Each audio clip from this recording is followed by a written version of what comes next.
هاي، كيفكن؟ شو أخباركن؟ معكم صفاء. ما بعرف إذا تذكرتوني، مكممة من سنة وثلاث أشهر عند دكتور محمد السنة. كان وزني 120 وهلأ صرت 67. آه أنا ما حأحكي، هخليكم انتو تشوفوا وتعرفوا. وهلا بحط لكم بالفيديو صورة إلي قبل كيف كنت وكيف هلأ صرت.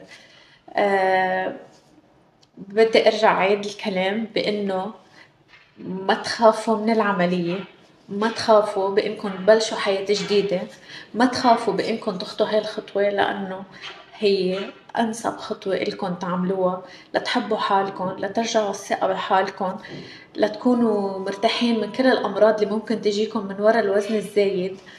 أهم شيء هو الدكتور اللي انتوا تكونوا معه. صدقا مش عشان الدكتور لأنه هو عمل لي فأنا بمدح منه، لا، أنا بمدح منه عشان هو دكتور.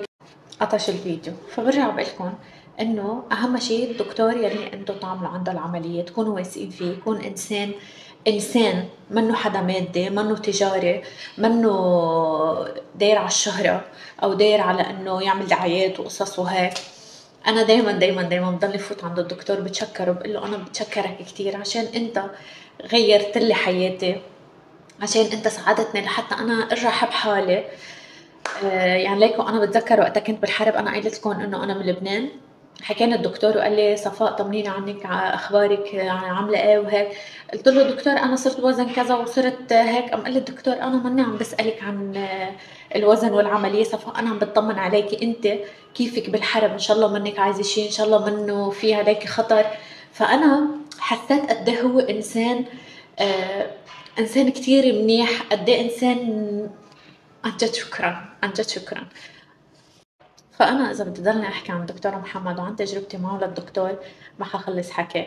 اللي بدي أقلكن إياه ما تخافوا إنكم تبلشوا لتغيروا حياتكم وتخلصوا من كل الأمراض اللي أنتوا فيها.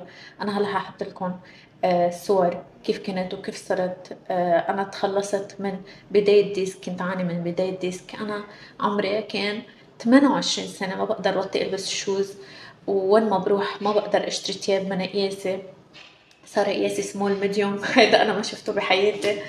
أه تشجع عن جد.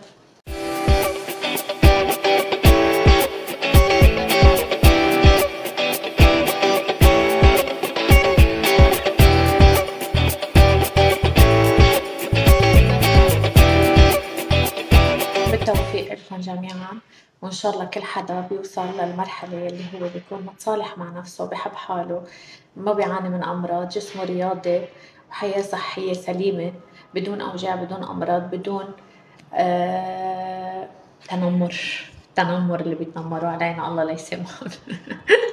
يلا باي.